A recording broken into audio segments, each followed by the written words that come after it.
For how many people in this country is the truth of Islam obscured by practices and notions that we have no explicit divine warrant? All those traditions, if we impose them on people, however small, they could be a barrier between them and the truth of Islam.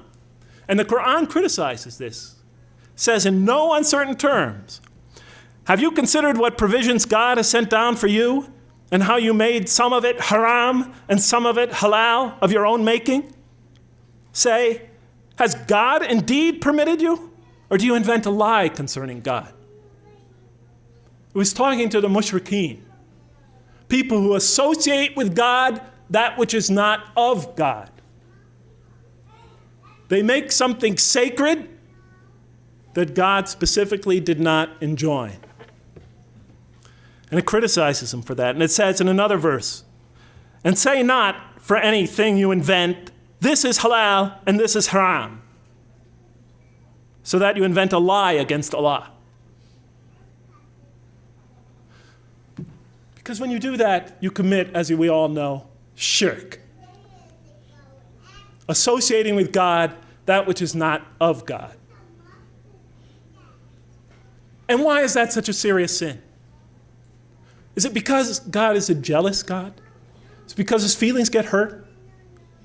Is it because of some personal divine problem? No. The problem with any kind of shirk, making something sacred that God has not made sacred, the problem with that is you obscure the truth. And you place a barrier between the truth and that person, and give them an excuse and a reason not to even consider your religion. That's the problem. And the Quran gives trivial, almost seemingly trivial examples. It criticizes in a very harsh way the Meccan polytheists because they used to slit the ears of cattle. And condemns them for that, for doing that without any divine warrant. Something so small, you're saying? Something so small?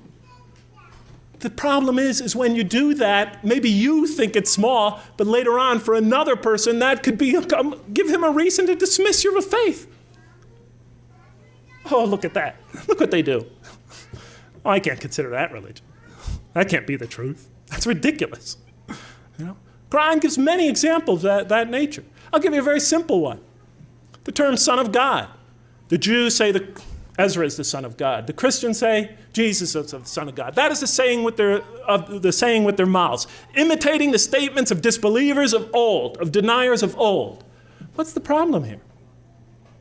Well, in the mouth of the Jews, yes, they called Ezra the son of God. They called many other Jews the son of God. In Jewish history, in Jewish terminology, that means one who is loved by God. One who has a special relationship, a special affinity to God. It doesn't have a literal meaning. So what's the problem with using that terminology? Because what happened to it? This terminology, which had no divine warrant, no explicit divine warrant, when it came to Christianity, began to be taken literally. Jesus is the Son of God. God the Son, second person of the Trinity. Do you know there are millions, tens of millions of people in the West that are now atheists and agnostics exactly because of that? They think the statement doesn't make sense. So by just introducing a terminology like that without any divine warrant has created a huge barrier between people and realizing the relationship with God. أم كنتم شهداء إذ وصاكم الله بهذا فمن أظلم ممن افترى على الله كذبا ليضل الناس بغير علم إن الله لا يهدي القوم الظالمين.